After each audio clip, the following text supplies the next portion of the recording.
చెప్పు బ్రో, ఇప్పుడు కన్నప్ప ఎలా ఉండిపోతుంది? ఆయన ప్రభాస్ గారు ఉన్నారు భయ్య, ఆయన కళ్ళు కానిస్తే గతం ఇట్లా రాలుతాయి డబ్బులు. డబ్బులా? ఆ సుమారుగా ఎన్ని కోట్లు కలెక్ట్ చేసే అవకాశం ఉంది కన్నప్ప మూవీ? 1,00,000 కోట్లు. 1,00,000 కోట్లు. 1,00,000 కోట్లు. 1,00,000 కోట్లు గుర్తుపెట్టుకో. మరి 50,000 కోట్లు అని చాలా మంది అంటారు. విష్ణు అక్కడే ఉంటే 50,000 కోట్లు.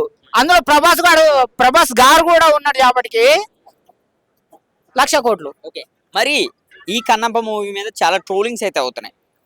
వస్తాయి. మరి ఇట్లా నా స్టెప్ లాంటి స్టెప్పులు దొంగిలిస్తే ట్రోల్స్ వస్తాయి. కొంచెం వెనక్కి నా స్టెప్ ఇది శివలింగం పెట్టి ఇట్లా ఇట్లా శిల్పం ఉంటది కదా, శివలింగం అది ఇట్లా ఎగురుతాడు కదా, ఆ స్టెప్ నాదే.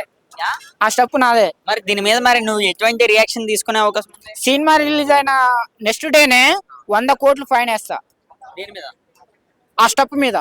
ఏంటంటే నీ స్టెప్ నా పర్మిషన్ తీసుకోకుండా ఆయన ఆ సినిమాలో పెట్టుకునేందుకు పర్మిషన్ తీసుకోవాలి కదా. ఎంత కష్టపడి క్రియేట్ చేసినా తెలుసా ఆ స్టెప్.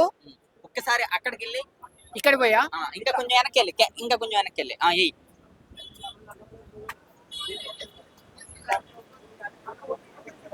చాలు. అంటే ఈ స్టెప్ దొంగలించినందుకు నువ్వు కేసేస్తావు? వేస్తా 100 కోట్లు. 100 కోట్లు ఆ సినిమాకు 100 కోట్లు వస్తాయా రావా నాకు సంబంధం లేదు, కానీ నా స్టెప్ దొంగలించినందుకు 100 కోట్లు ఫైన్ వేస్తా. థ్యాంక్ యూ అన్న.